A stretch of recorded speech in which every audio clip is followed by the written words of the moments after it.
the international media repeating that this is a war between Israel and terrorists and not a genocide made and started by the Israeli colonial state supported by the Western powers for 75 years, those people are giving them the green light to kill. Staying silent creates consensus for genocide. Colonizers are washing their hands in blood. I remember that in school, in literature class, in history class, in civic education, we talked about the silence of the people who lived near the extermination camp for Jews and the Roma and the queers in World War II. So will our children speak about the silence of people who choose not to look now, who choose not to see nothing but the story in the name of which consensus is created for genocide. Staying silent creates consensus for genocide. Colonizers are washing their hands in blood. A poem cannot stop no bomb. Not even hundreds and thousands of Palestinian poems could. And who knows if millions of protesters would, if the resistance of millions of Palestinians will. Sometimes I feel powerless. And from where I am, the greatest power that I still have is to speak, to oppose,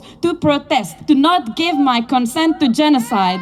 Staying silent creates consensus for genocide. Colonizers are washing their hands in blood. But I believe in a free Palestine and the decolonial world. I do not allow myself to lose hope witnessing from afar, especially because I am afar. It would be so easy to choose not to see, to forget everything, not to think about my Palestinian comrades. It would be so easy from so far away to remain silent. And that's precisely why I am not allowed. That's precisely why I am not allowed to be silent. We are not allowed to be silent. And by the way, we are not so far away, since our countries make arms deals with Israel. For example, Finland for 370 million euros, and I am Finland now. What about you? I want to shout with the Palestinian comrades to show the perpetrators that we can unite globally, that voices of solidarity are heard from all over the world, that we dream together of freedom, and that Israel is doing, with the support of others, other great powers, does not go unnoticed. We do not accept its genocide. I believe in a free Palestine and the decolonial world. We do not stop fighting until the Palestinian anti-colonial resistance keep calling for a free Palestine, until hundreds of millions of people shout out together that the people united will never be defeated, until the anti-colonial resistance of all indigenous peoples, until the anti-colonial resistance of all living beings who suffer under colonialism and coloniality, until the anti-colonial resistance of all those who build new worlds on the move still dream of freedom.